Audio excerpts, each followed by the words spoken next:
Imagine returning to the office full-time, only to find your paycheck shrinking, your career prospects stalling, and your family life unraveling. That's the harsh reality many working mothers are facing today. If you're a working parent or care about gender equality in the workplace, stay tuned to uncover what's really going on. Backhand index pointing right, stay with us to discover what happened behind the scenes. In recent months, as employers across Canada move to reinstate rigid return to office (RTO) mandates, working mothers are feeling the squeeze, and the long-term consequences could be profound. The shifting work landscape and its impact. During the COVID-19 pandemic, remote work suddenly became the norm. For many mothers, this shift offered a lifeline, greater flexibility, fewer commuting hours, and some relief in managing caregiving alongside full-time employment. Now, with companies such as major banks, public sector bodies, and corporations like Rogers Communications phasing in strict in-office attendance, that flexibility is disappearing, and the consequences are significant. One survey by the Angus Reid Institute found that just 9% of Canadian workers actually prefer to work full-time in the office. Caregiving responsibilities and the motherhood penalty.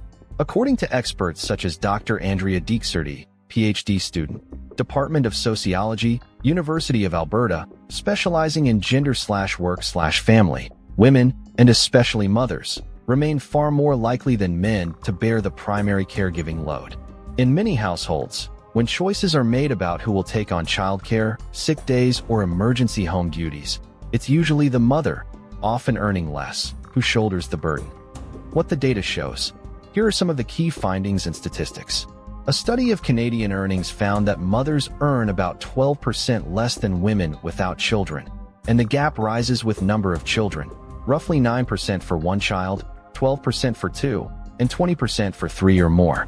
The Canadian Women's Foundation notes that the motherhood penalty opens up around the time of the first child's birth, even in highly gender-equal societies. A recent Canadian survey by Matern, in partnership with The Brand is Female, found that 70% of employed mothers say they don't have adequate support from their employer.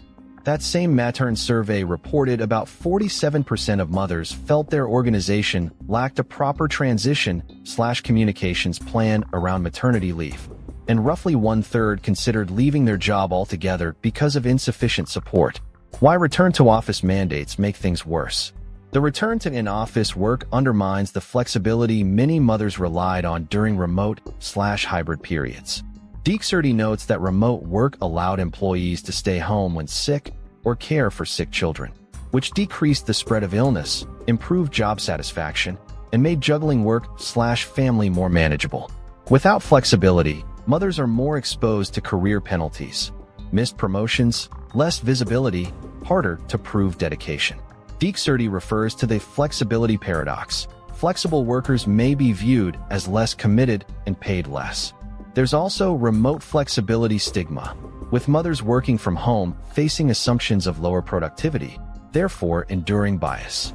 All of this compounds the motherhood penalty. The combination of career interruption, increased caregiving burden, and bias means long-term earnings loss and slower career growth. The broader harm. The motherhood penalty doesn't just affect one woman or one family. It has ripple effects. Reduced career progression for mothers means fewer women in leadership roles. The wage gap widens. Organizations lose talent, experience, and inclusive representation. Families have less financial security. Public policy implications. Insufficient childcare, lack of flexible work options, and the burden falling disproportionately on mothers all hamper economic growth and equality. What needs to change? Deepening and the Matern report offer some actionable recommendations. Employers should create clear communication and transition plans for maternity leave and return to work so that mothers aren't sidelined. Matern, objective, transparent criteria for promotions and pay increases, so motherhood does not become a penalty. More workplace flexibility and culture change so flexible work is not penalized. Increased paid sick days and paid family leave for both mothers and fathers, shifting responsibility away from just mom. Childcare support, on-site daycare or subsidies, navigating support for working parents, so healthy participation in the workforce is feasible. shared parental leave, and policy shifts to break down gendered expectations of caregiving. Matern Plus One. In summary, the return to office push is more than a logistical shift. For working mothers, it's a regression. It revives old models of inflexible work, punishes caregiving, and deepens the motherhood penalty already embedded in our workplaces.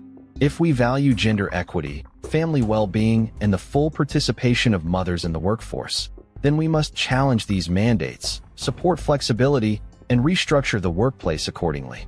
If you're watching this and you're a working mother or you know one, please comment below what changes would make the biggest difference for you or someone you care about. And if you found this insightful, please subscribe so you don't miss our future deep dives into workplace equality. Stay with us to discover what happened behind the scenes. Thank you for watching. Did you know that over 95% of our viewers aren't subscribed to the channel? We totally get it, life gets busy, and sometimes it's easy to forget. But here's the thing. Subscribing is completely free, and it really helps us keep creating the content you enjoy. So why not hit that subscribe button and join our community? It only takes a second, but it makes a world of difference to us. Thank you for your support.